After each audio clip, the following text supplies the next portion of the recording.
कृष्ण सबसे ज्यादा पूजे जाने वाले शायद भारत में एक व्यक्तित्व, भगवान, जिस रूप में आप उनको देखना चाहें। यदि कोई और किसी धर्म का व्यक्ति उनको देखता है तो वो सिर्फ एक व्यक्तित्व के रूप में भी यदि उन्हें देखे तो ये काफी है।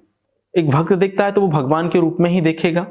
दुनिया के सबसे बेहतरीन डिप्लोमेट किंतु सबसे असफल। एक युद्ध रुकवाना था उनको, वो नहीं रुकवा पाए। और भगवान प्रेम किया और उसमें पूर्ण सफलता नहीं मिली। इसको भी हम गौर से समझेंगे, क्योंकि आज जो प्रेम की बात है या आज जिस रूप में हम प्रेम को देखते हैं, हम कृष्ण से समझेंगे कि व्हाट इज लव, प्रेम क्या है। बहुत पेशेंस, बहुत धैर्य, किंतु अनंत धैर्य नहीं। कोई 99 गाली देता है, 100वीं गाली पर अपनों से कई बार लड़ना पड़ता है जीवन में। तो क्या कुछ हमारी स्ट्रेटेजी हो, कैसी हमारी चेतना, कैसी हमारी बुद्धि का विकास, कैसी हमारी समझ होनी चाहिए। सिर्फ युद्ध नहीं देखेंगे हम, नरसंहार नहीं देखेंगे, वहां जो घट रहा है, एक एक पल जो घट रहा है उसको हम समझने की कोशिश करेंगे।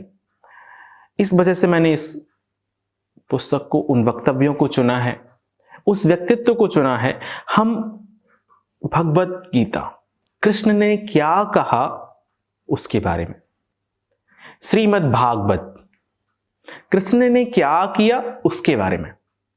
तो हम थोड़ा कुछ उन बातों के बारे में भी बात करेंगे जो कृष्ण ने किया। कई बार वो बोले नहीं पर उन्होंने करके दिखाया। जीवन को संपूर्ण आयाम में कैसे जीना। राम की कोई मौलिक देन नहीं है। आप जब भगवान राम को देखेंगे हिंदुइज्म में, तो बहुत बड़ी मौलिक देन उनकी नहीं निकलकर सामने आती। उन्होंने जिया, आपको उस जीने के ढंग से ही निकालना है। किंतु कृष्ण ने बोला भी, ये उनका एक एक्स्ट्रा हमारे लिए एक गिफ्ट है।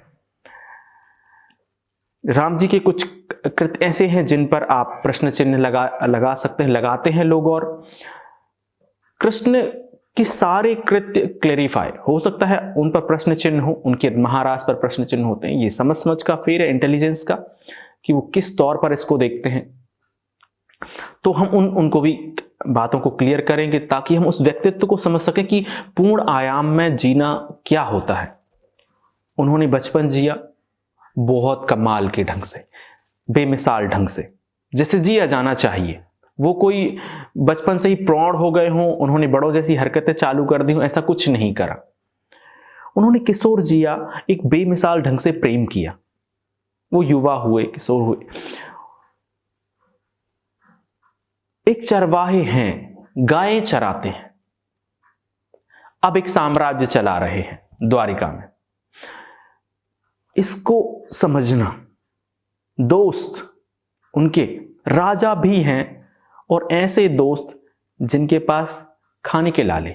हमें देखने मिलेगा यहां अनंत प्रेम, अनंत करुणा और एक गहरा सत्य। यदि हम देखना चाहते हैं तो हम आगे अब इसके बारे में बात करेंगे।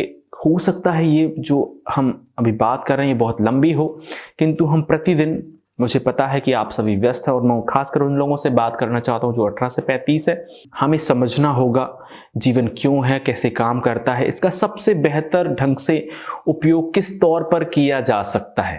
तो वो हमें खोजना पड़ेगा कि आखिर इस जीवन का क्या करें।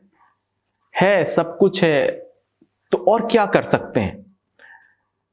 तो उस तौर पर भी हम इसको समझने की कोशिश करेंगे उनके वक्तव्यों के जरिए, और कई सारे मिथ को हम क्लियर करेंगे। हम कुछ समय से बात करेंगे, लगभग 20 मिनट के आसपास। मुझे पता है कि आप सभी बिजी हैं, ज़्यादा लंबा बात करते हैं तो फिर सिर्फ वही लोग सुनते हैं जो सुन ही नहीं रहे हैं। आपने देखा है कथा प्रवचनों में लोग जाते हैं तो वो सुनते नहीं है, बैठे होते, कई बार सो जाते लोग। सिर्फ घर वालों ने भेज दिया है, बुढ़े हैं, बुजुर्ग हैं, नहीं जाएंगे तो बोलेंगे कि देख लो इनको धर्म में कोई रुचि नहीं है, घर पे पड़े हैं, यहाँ पे कथावाचक आए हुए हैं, तो चले जाते हैं कि घर वाले क्या बोलेंगे। उनको उससे कोई रुचि नहीं, उन्होंने क्या कहा, कृष्ण ने क्या किया, राम ने क्या किया, इससे कोई उनको सरोकार नहीं है। किंतु अब हम यहाँ बात करेंगे तो सिर्फ वही लोग सुन पाएंगे जो वाकई इस बारे में सुनना चाहते हैं, बात करना चाहते हैं। यहाँ कोई उपदेशों के बारे में बात नहीं, कृष्ण ने कोई उपदेश नहीं दिए हैं। उन्होंने भी एक जनरल टॉक करा है जो बहुत गहरे आयाम से होकर निकला है, जो अंतरात्मा की आवाज है। अर्जुन बहुत इंटेलिजेंट है पहले से ही, वो कोई ऐसे नहीं है कि अभी इस समय की उन्होंने एमए करी हो, बीए करी हो, नहीं, वो उस स्कूल से नहीं पढ़े हैं, वो वाकई एजुकेटेड हैं, अच्छे स्तर के। उनके जो प्रश्न हैं वो बहुत गहरे हैं, कितनी सटीकता से कृष्ण ने उनका जवाब दिया है, उन सभी आयामों को समझेंगे, उन बातों को भी जो कृष्ण बोलना चाहते थे किंतु हमें दिखती नहीं है वो बात, उनको भी हम समझने की कोशिश करेंगे। और मुझे पता है कि हो सकता है आप में से कई सारे लोगों ने गीता पढ़ ली हो, पर हम एक स्पीड स्टडी करते हैं, रिवाइज करते हैं, पुनः उसको दोहराते हैं। कई बार दोहराने से चीज़ें और अच्छे से क्लियर होती हैं। मैं जब पढ़ता था तो ऐसे होता था कि चीज़ें दोहरानी पड़ती थी आपको, नौकरी के लिए प्रिपरेशन हो चाहे किसी भी चीज़ के लिए, दोहराने से और मजबूत होती हैं। तो हम कोशिश करेंगे, मैंने काफ़ी समय पहले पढ़ा था, आज मुझे उसके सिर्फ मेन जो कंटेंट है, जो मुख्य बात है, जीने का आयाम, वो सिर्फ मेरे मस्तिष्क में बैठा हुआ है। मुझे कोई शब्द याद नहीं, मुझे कोई श्लोक याद नहीं, किंतु हम उनके बारे में जब बात करेंगे तो और बेहतर ढंग से उनको समझने की कोशिश करेंगे। इससे कई सारे लोग होंगे जिन्होंने पहले पढ़ ली है, पर उनको अब हम नए आयाम में समझेंगे। हो सकता है कि ये जो प्रक्रिया बहुत लंबी हो, हम थोड़ा थोड़ा दिन में समय निकालेंगे। तो वो सारे लोग जिनको आपको लगता है कि इस बारे में जिनकी रुचि है, जो बात कर सकते हैं, जो समझ सकते हैं, उन सभी से इस बारे में बात कीजिए। और जो भी प्रश्न होंगे उनके बारे में भी हम स्पेशली बात करेंगे। तो आप सबका बहुत आभार, आप सबके स्नेह के लिए मैं बहुत आभारी हूँ। आप सभी के भीतर उपस्थित परमात्मा को मेरा प्रणाम।